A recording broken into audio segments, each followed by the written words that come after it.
गौतम बुद्ध की कहानी क्रोधी व्यक्ति का जीवन बदल देगी। गौतम बुद्ध की ये कथा। गौतम बुद्ध की कहानी। एक दिन गौतम बुद्ध अपने शिष्यों के साथ एकदम शांत बैठे हुए थे। उन्हें इस प्रकार बैठे हुए देख शिष्य चिंतित हुए कि कहीं वह अस्वस्थ तो नहीं है। एक शिष्य ने उनसे पूछा कि आज वह मौन क्यों बैठे हैं, क्या शिष्यों से कोई गलती हो गई है? इसी बीच एक अन्य शिष्य ने पूछा कि क्या वह अस्वस्थ हैं? पर बुद्ध मौन रहे। तभी कुछ दूर खड़ा व्यक्ति जोर से चिल्लाया, आज मुझे सभा में बैठने की अनुमति क्यों नहीं दी गई है? बुद्ध आंखें बंद करके ध्यान मग्न हो गए। वह व्यक्ति फिर से चिल्लाया, मुझे प्रवेश की अनुमति क्यों नहीं मिली? इसी बीच एक उदार शिष्य ने उसका पक्ष लेते हुए कहा कि उसे सभा में आने की अनुमति प्रदान की जाए।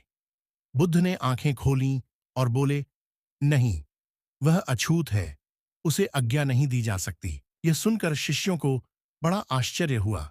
बुद्ध उनके मन का भाव समझ गए और बोले, हाँ, वह अछूत है। इस पर कई शिष्य बोले, हमारे आश्रम में जात पात का कोई भेद ही नहीं, फिर वह अछूत कैसे हो गया? तब बुद्ध ने समझाया, आज वह क्रोधित होकर आया है।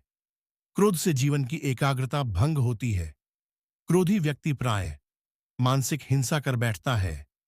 इसलिए जब तक वह क्रोध में रहता है तब तक अछूत होता है। इसलिए उसे कुछ समय एकांत में खड़े रहना चाहिए। क्रोधित शिष्य भी बुद्ध की बातें सुन रहा था। पश्चाताप की अग्नि में तपकर वह समझ चुका था कि अहिंसा ही मनुष्य का महान कर्तव्य व परम धर्म है। वह बुद्ध के चरणों में गिर पड़ा और कभी क्रोध न करने का प्रण लिया। शिक्षा। आशय यह है कि क्रोध के कारण व्यक्ति अनर्थ कर बैठता है और पश्चाताप उसे बाद में होता है, जिसका कोई लाभ नहीं मिलता। इसलिए हमें क्रोध नहीं करना चाहिए। असल मायने में क्रोधित व्यक्ति अछूत हो जाता है और उसे अकेला छोड़ देना चाहिए। क्रोध करने से तन, मन और धन तीनों की हानि होती है। क्रोध से ज्यादा हानिकारक कोई और वस्तु नहीं है। उपदेश।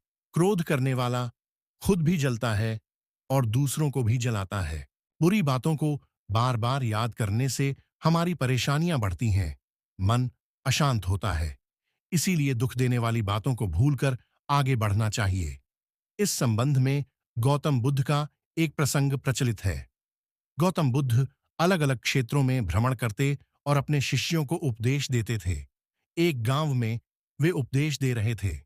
बुद्ध ने कहा कि क्रोध ऐसी अग्नि है जिसमें क्रोध करने वाला खुद भी जलता है और दूसरों को भी जलाता है।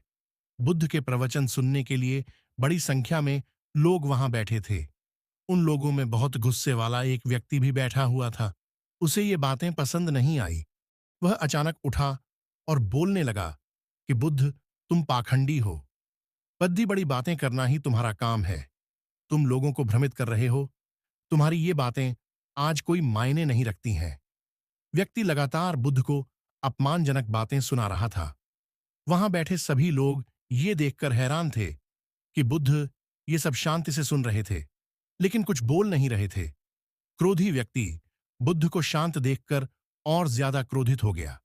वह बुद्ध के पास गया और उनके मुंह पर थूककर वहां से चला गया। घर पहुंचकर क्रोधी व्यक्ति का मन शांत हुआ तो उसे अपने की पर बहुत पछतावा हुआ।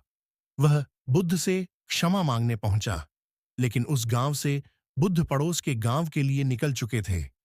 वह व्यक्ति बुद्ध को खोजते हुए दूसरे गांव में पहुंच गया। वहां व्यक्ति को जैसे ही बुद्ध दिखाई दिए, वह उनके चरणों में गिर गया और क्षमा मांगने लगा। बुद्ध ने उस व्यक्ति से पूछा, तुम कौन हो और क्षमा क्यों मांग रहे हो? उस व्यक्ति ने कहा, क्या आप भूल गए? मैंने कल आपके साथ बुरा व्यवहार किया था, आपका अपमान किया था। बुद्ध ने कहा, बीता हुआ कल मैं वहीं छोड़डेच आया हूं और तुम अभी भी वहीं रुके हुए हो। तुम्हें गलती पर पछतावा है, तुमने पश्चाताप कर लिया। अब तुम निष्पाप हो गए हो। बुरी बातें याद करते रहने से हमारा आज बर्बाद हो जाता है। इस आदत की वजह से भविष्य भी बिगड़ सकता है। इसीलिए बीते हुए कल की बातों को भूलकर आगे बढ़ना चाहिए।